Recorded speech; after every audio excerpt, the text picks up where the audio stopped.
यम, तुम अपने धर्म अनुसार अपने कर्तव्य का पालन करोगे, इसलिए तुम्हें धर्मराज भी बुलाया जाएगा।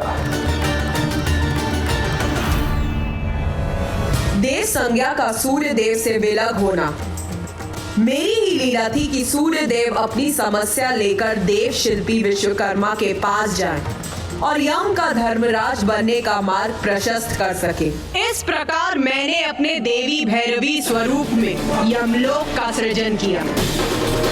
मेरी लीला से मृत्यु पाश की रचना हुई और फिर मैंने सूर्य पुत्र यम को यमराज अर्थात मृत्यु का देवता धर्मराज नियुक्त किया।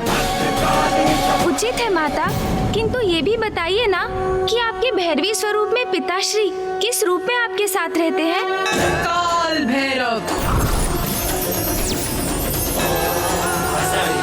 जो भक्त मेरे भैरवी और महादेव के काल भैरव रूप की आराधना करते हैं उन्हें असमय मृत्यु अथवा अकाल मृत्यु से और अपने शत्रुओं से रक्षा अवश्य प्राप्त होती है।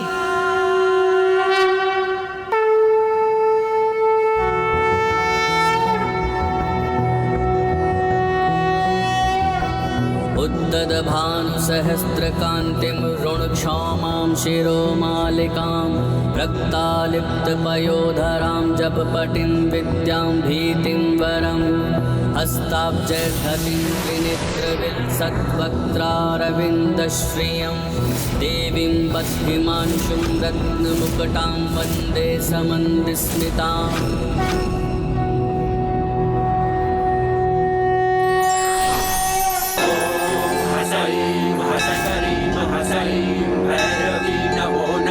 प्रणाम माता।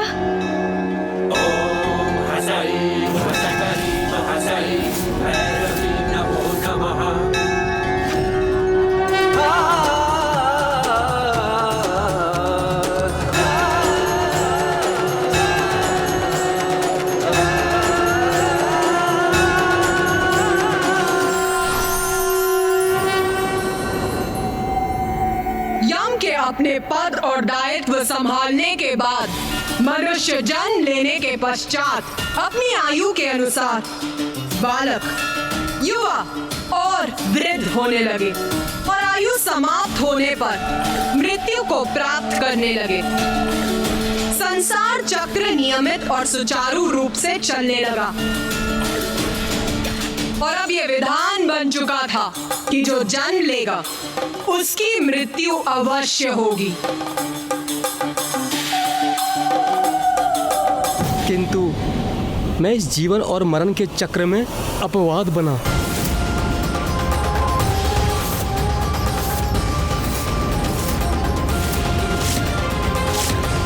किंतु जन्म और मृत्यु तो पूर्व से ही निर्धारित है, तो फिर ऋषिवर आप अपवाद बने अर्थात?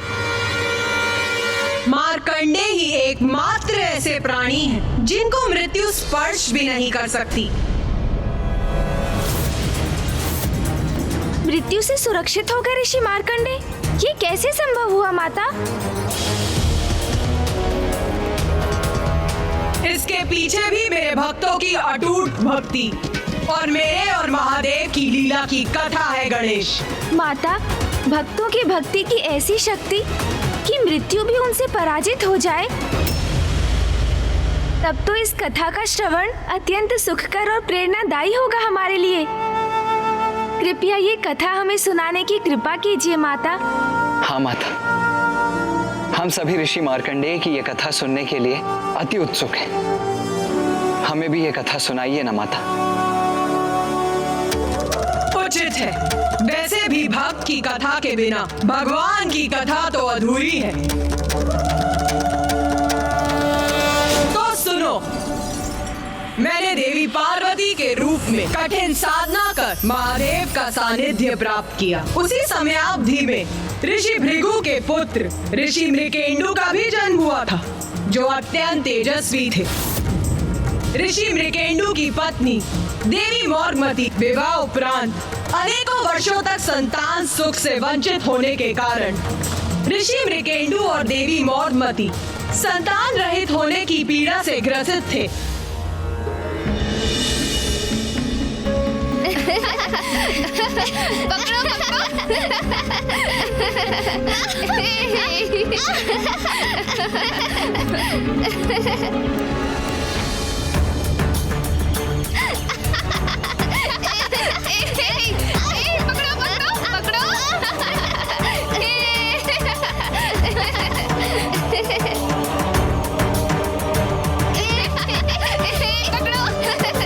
देवी मौडमती को बालकों से इतना स्नेह है, किंतु संतान सुख से वंचित है। वो ज्ञात नहीं ईश्वर की क्या इच्छा है। जो भी है, प्रभु की साधना से ही हमें हमारी इस पीड़ा को दूर करने का कोई उपाय प्राप्त होगा।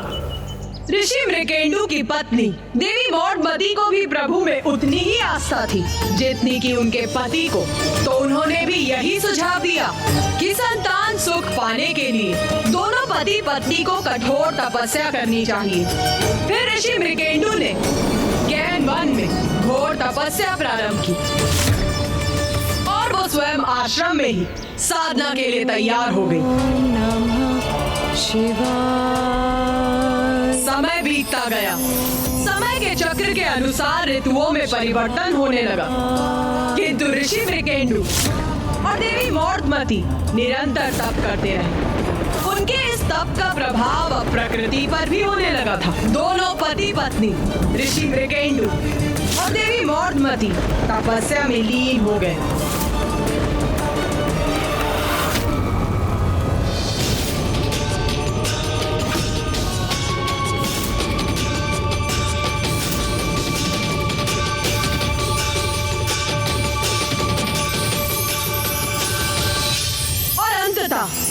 ऋषि मृकेंडु और देवी मौडमती की पुकार कैलाश में महादेव और मुझ तक पहुंच ही गई।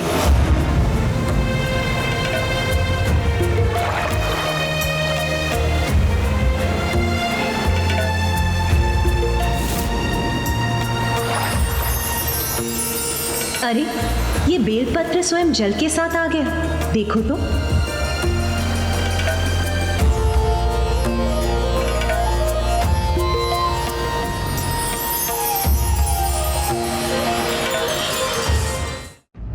ऋषि मृकेंडु और देवी मौडमती संतान रहित होने की पीड़ा से ग्रसित थे।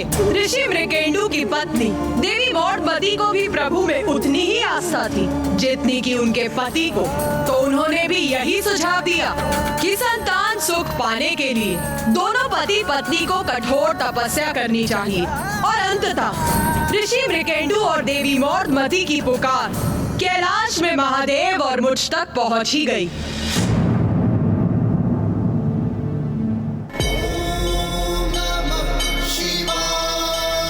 नाथ,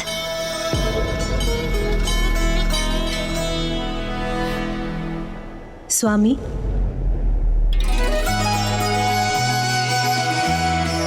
आपके भक्त आपकी कठोर तपस्या कर रहे हैं। आपको अपने भक्तों को दर्शन देना चाहिए। ओ माँ, मैं यदि मृकेंडु ऋषि को दर्शन दूंगा तो वो मुझसे संतान प्राप्ति का वरदान मांगेंगे। तो आप उन्हें संतान दे दीजिएगा स्वामी। इसमें कैसी दुविधा है? दुविधा है उमा। ऋषि मृकेंडु और देवी मौडमती के भाग्य में संतान नहीं है। भाग्य में संतान नहीं है। भाग्य में संतान नहीं है।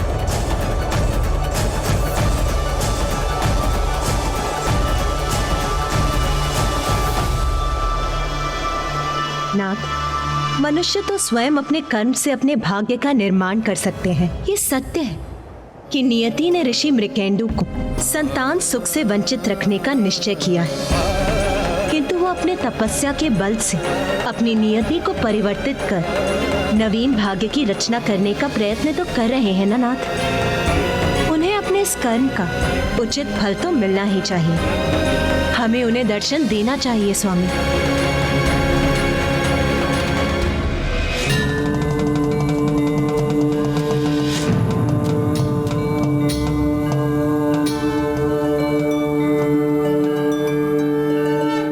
उचित है उमा, जैसी आपकी इच्छा।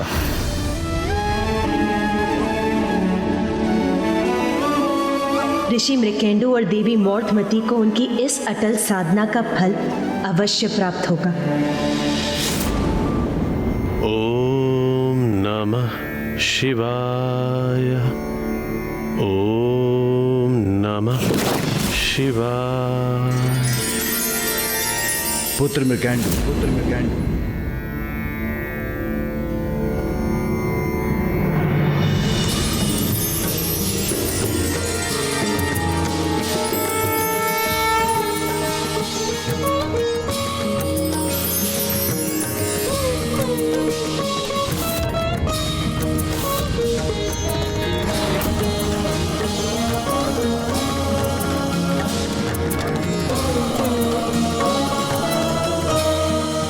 माता, महादेव।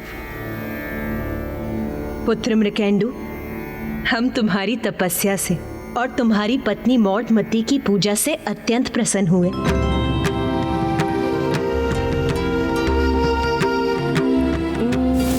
नमः शिवाय। वरदान मांगो पुत्र, कहो क्या इच्छा है तुम्हारी। माता, महादेव, आप तो सर्वज्ञाता है। आपको हमारी तपस्या का उद्देश्य भली भांति ज्ञात है। आपकी कृपा से सब कुछ है हमारे पास, किंतु कोई संतान नहीं है। आप हमें संतान प्राप्ति का वरदान दीजिए प्रभु। पुत्र मृकेंडु, मैं तुम्हें संतान सुख अवश्य दूंगा, किंतु तुम्हारी संतान कैसी होगी इसका चुनाव तुम्हें करना होगा। मैं तुम्हें ऐसे अनेकों पुत्र दे सकता हूं वत्स, जिनकी आयु 100 वर्ष की होगी, किंतु जो बुद्धिहीन होंगे, तेजहीन होंगे, अथवा एक ऐसा पुत्र जो तेजस्वी, मनस्वी और ज्ञानी होगा, किंतु उसकी आयु मात्र 16 वर्ष की होगी।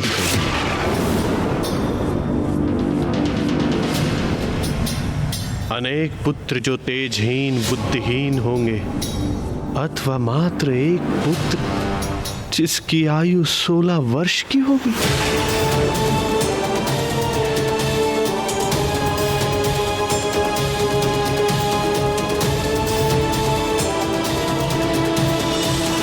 प्रभु, तेजहीन संतान का होना ना होना एक समान है।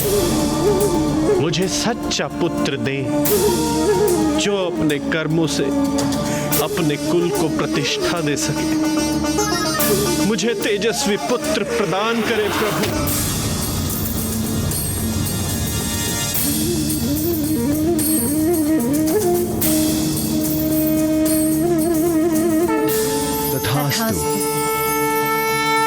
महादेव से वरदान पाकर ऋषि मृकेंडु आश्रम लौट आए और कुछ समय पश्चात उनकी पत्नी देवी मौर्धमती ने एक तेजस्वी पुत्र को जन्म दिया।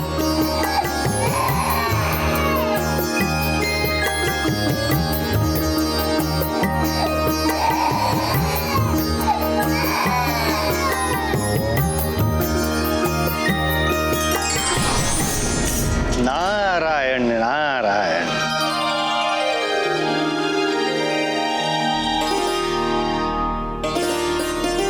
प्रणाम देवर्षि।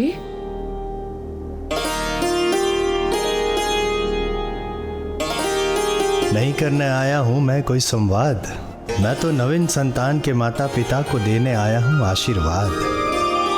ऋषि मृकेंडु और देवी मौर्धमती का नवजात शिशु इतना तेजस्वी, इतना सुंदर था कि देवर्षि नारद ने स्वयं बाहर जाकर उन्हें नाम दिया, आशीष दिया।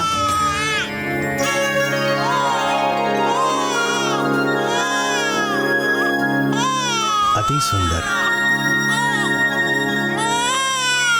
ओम नमः शिवाय। मार्केंडे, आपके पुत्र का नाम है मार्केंडे। मार्केंडे, मार्केंडे। मार्कंडे, कितना सुंदर नाम दिया है देवऋषि ने हमारे पुत्र को।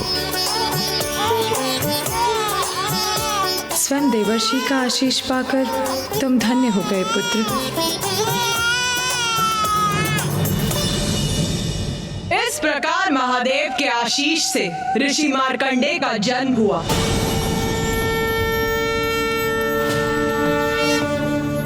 माँ और पिताश्री को ज्ञात था कि ऋषि मृकेंडु और माता मौर्धमती के भाग्य में संतान नहीं। फिर भी माँ ने पिताश्री को समझाया कि मनुष्य ही अपने भाग्य रचता है, किंतु माता, सबका भाग्य तो नियति द्वारा पूर्व निर्धारित होता है ना।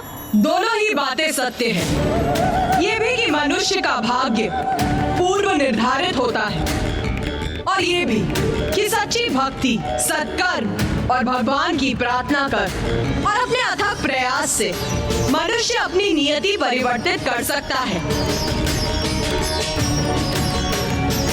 यही है ऋषि मार्कंडेय की उस प्रयास की कथा, जिस प्रयास से ऋषि मार्कंडेय ने अपना भाग्य परिवर्तित कर लिया।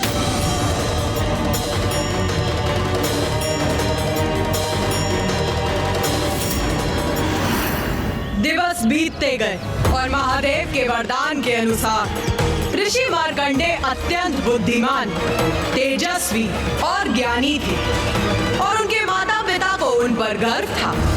पुत्र सुख पाकर ऋषि मृकेंडु और देवी मौर्धमती इतने प्रसन्न थे कि वो अपनी सारी चिंताएं भूल गए थे, और ये भी भूल गए थे कि महादेव ने ये भी तो कहा था कि मार्कंडेय मात्र 16 वर्ष तक ही जीवित रहेंगे।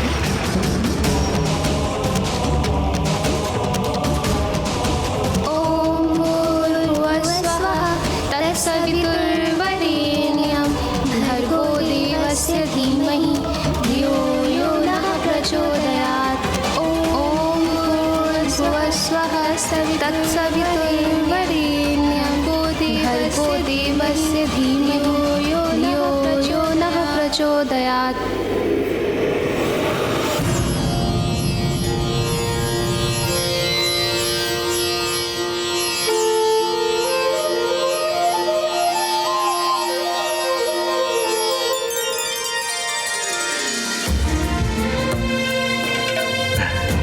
पुत्र मार्कंडेय, कल तुम अपने 16वें वर्ष की आयु में प्रवेश कर रहे हो, और साथ ही तुम वेद शास्त्रों के दर्शन और व्याकरण में भी निपुण हो चुके हो। अब तुम अपने निवास जाकर अपने माता पिता का आशीर्वाद लेकर संसार में अपने ज्ञान का विस्तार करो। जैसी आज्ञा गुरुजी।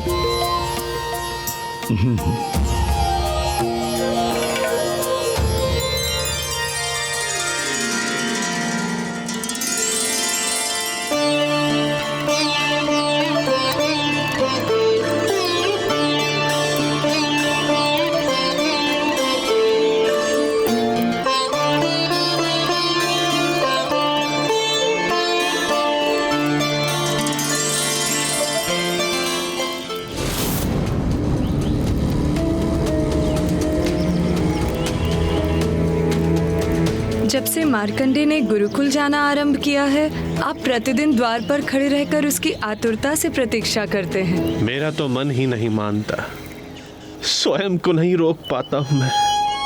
जब भी मार्कंडेय का लौटने का समय होता है, मेरा मन विचलित हो उठता है। मन को शांत कीजिए स्वामी, मार्कंडेय आता ही होगा। कदाचित आप ज्ञान की साधना में उसकी सहायता करेंगे तो आपका मन भी बढ़ जाएगा।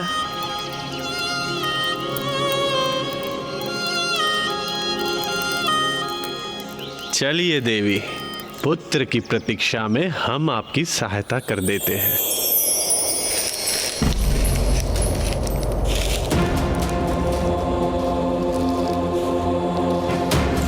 ये कैसी आहट है?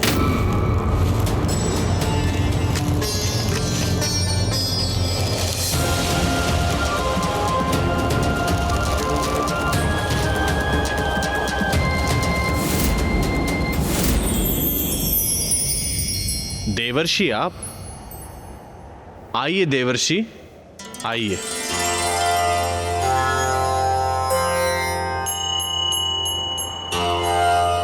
प्रणाम देवर्षि।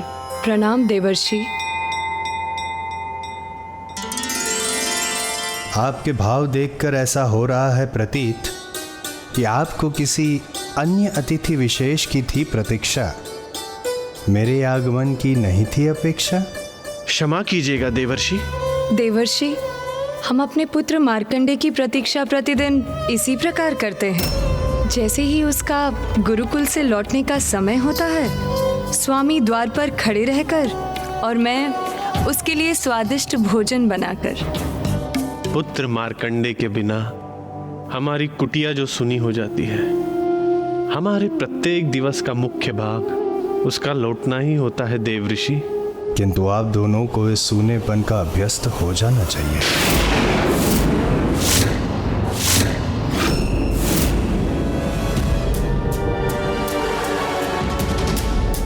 देवर्षि, ये आप क्या कह रहे हैं? आप कदाचित भूल रहे हैं ऋषि मृकेंदु कि जब महादेव ने आपको एक संतान का वरदान दिया था तो उस वरदान को एक स्थिति से बांधा था कि आपके पुत्र की आयु केवल 16 वर्ष की होगी।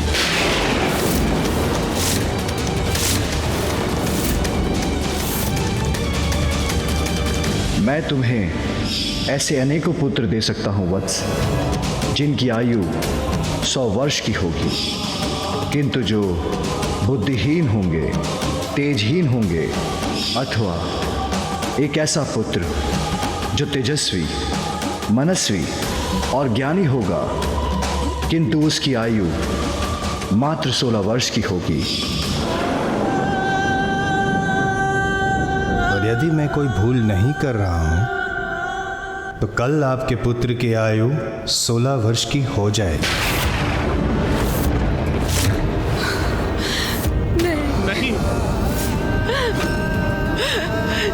ये आप क्या कह रहे हैं ऋषिवर? नारायण नारायण। इस घटना के घटित होने से पूर्व ही मैं आपको सूचित करने चला आया।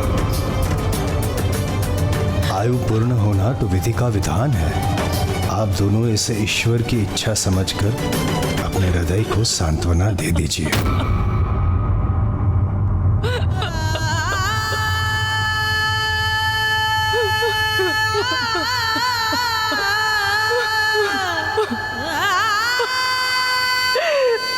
मेरा पुत्र, मेरा मार्कंडे, हम कैसे रहेंगे उसके बिना? मृत्यु तो केवल तन की होती है, आत्मा तो अजर अमर होती है। और आयु पूर्ण होने पर नवीन जन्म लेकर अपने तन को परिवर्तित कर लेती है। फिर इस नश्वर तन से कैसा मोह?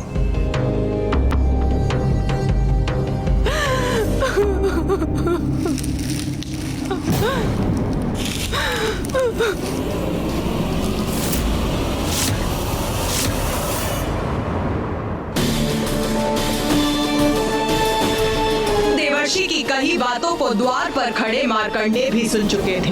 उस समय बालक मार्कंडे के मन में तूफान उठ रहा था। एक ओर उनके माता पिता उनकी मृत्यु की सूचना पाकर अत्यंत दुखी थे, और दूसरी ओर देवर्षि नारद के शब्द भी बालक मार्कंडे के मन में ध्वनित हो रहे थे।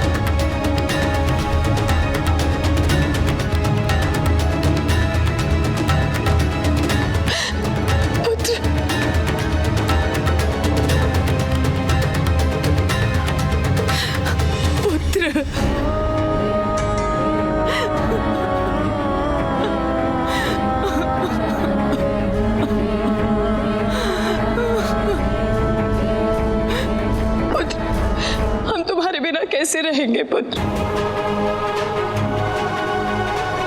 तुम्हारे पिता और मैं, हम दोनों का जीवन तो तुम पर ही आधारित है पुत्र।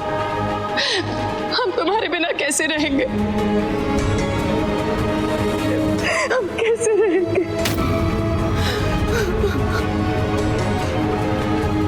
माँ, पिताजी, अभी मुझे मात्र पितृ ऋण चुकाने का अवसर ही कहाँ प्राप्त हुआ है।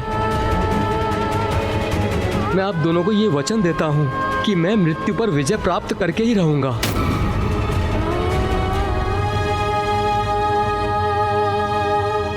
मृत्यु पे विजय? ये कैसे संभव है? नारायण नारायण। मुझे मृत्यु का भय नहीं, किंतु अपने माता पिता की सेवा के लिए, उनके सुख के लिए मैं अवश्य अपने भाग्य को परिवर्तित करूंगा। जिन महादेव के वरदान से मेरा जन्म हुआ है, वही महादेव मुझे जीवन दान भी देंगे।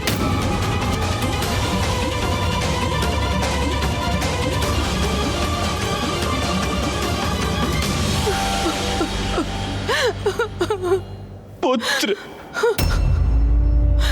कहाँ जा रहे हो पुत्र?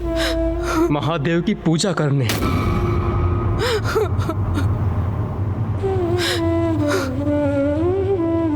प्रणाम ऋषिगण। आयुष्मान भव।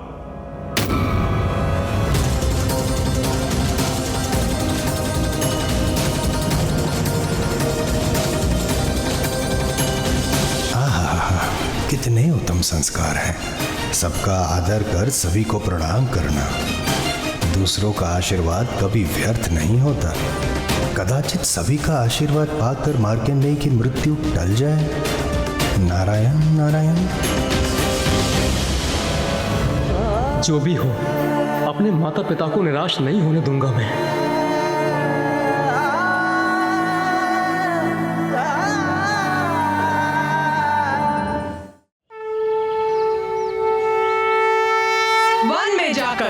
बालक मार्कंडेय ने एक छोटे से मंदिर में जाकर एक पार्थिव शिवलिंग का निर्माण किया और शिवलिंग का जलाभिषेक कर पूजा करते समय वो निरंतर ओम नमः शिवाय का जाप करता रहा। और बालक मार्कंडेय की पूजा पर बैठते ही एक चमत्कार हुआ। महादेव ने बालक मार्कंडेय के मुख से मंत्र प्रस्फुटित करवाया, जिससे उन्हें उनका अभीष्ट प्राप्त हो। ओम त्र्यंबकं यजामहे सुगंधिं पुष्टिवर्धनम् उर्वारुकमिव बन्धनान् मृत्योर्मुक्षीयमामृतात्। ऋषि मार्कंडेय, तब तुम्हारे मुख से स्वतः ही महामृत्युंजय मंत्र का जाप होने लगा। उसी प्रकार जैसे आज यहाँ आने पर तुम मेरा स्तुति गान करने लगे।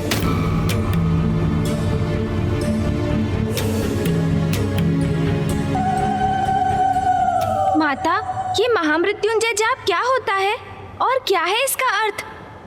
उस समय ऋषि मार्कंडेय के मुख से उत्पन्न होने वाले महामृत्युंजय मंत्र की अद्भुत दिव्यता है। ये मंत्र मृत्यु पर विजय प्रदान करता है।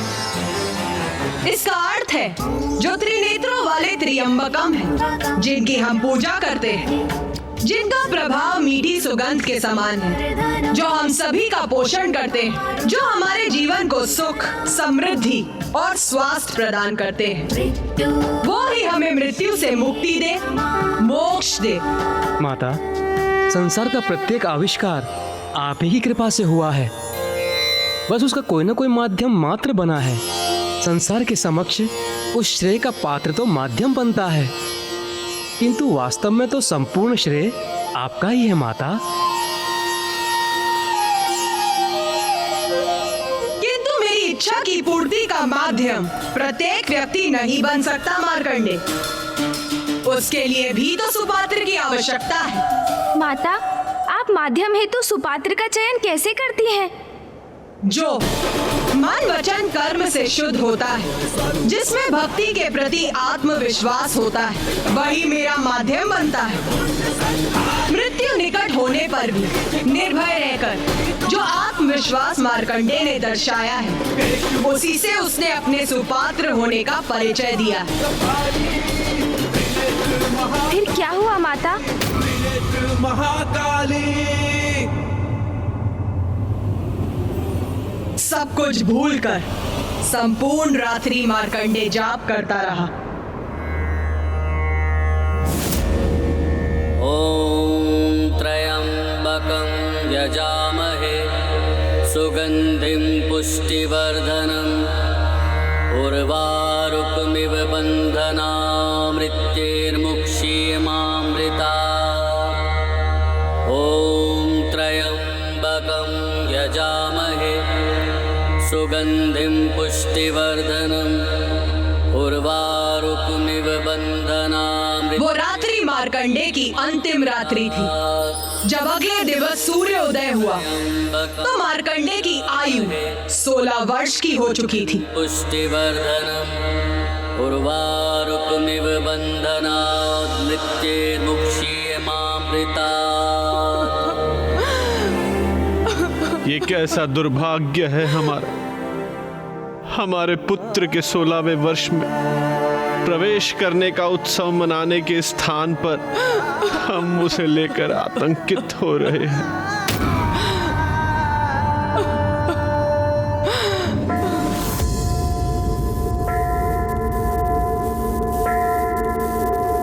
प्रभु, ऋषि मृकेंडु के पुत्र मार्कंडेय आज 16 वर्ष के हो चुके हैं। आज उनकी आयु समाप्त हुई।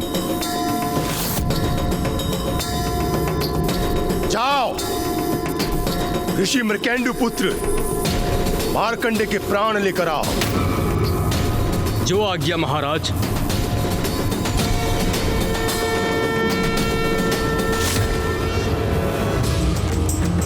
माता, ऋषि मार्कंडे की मृत्यु का समय तो निकट आ चुका था, फिर उन्होंने कैसे अपनी मृत्यु को टाला? बताइए ना माता।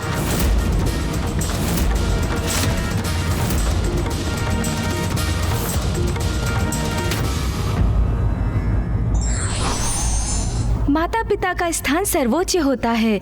उनकी इच्छा का ध्यान रखना संतान का परम धर्म है।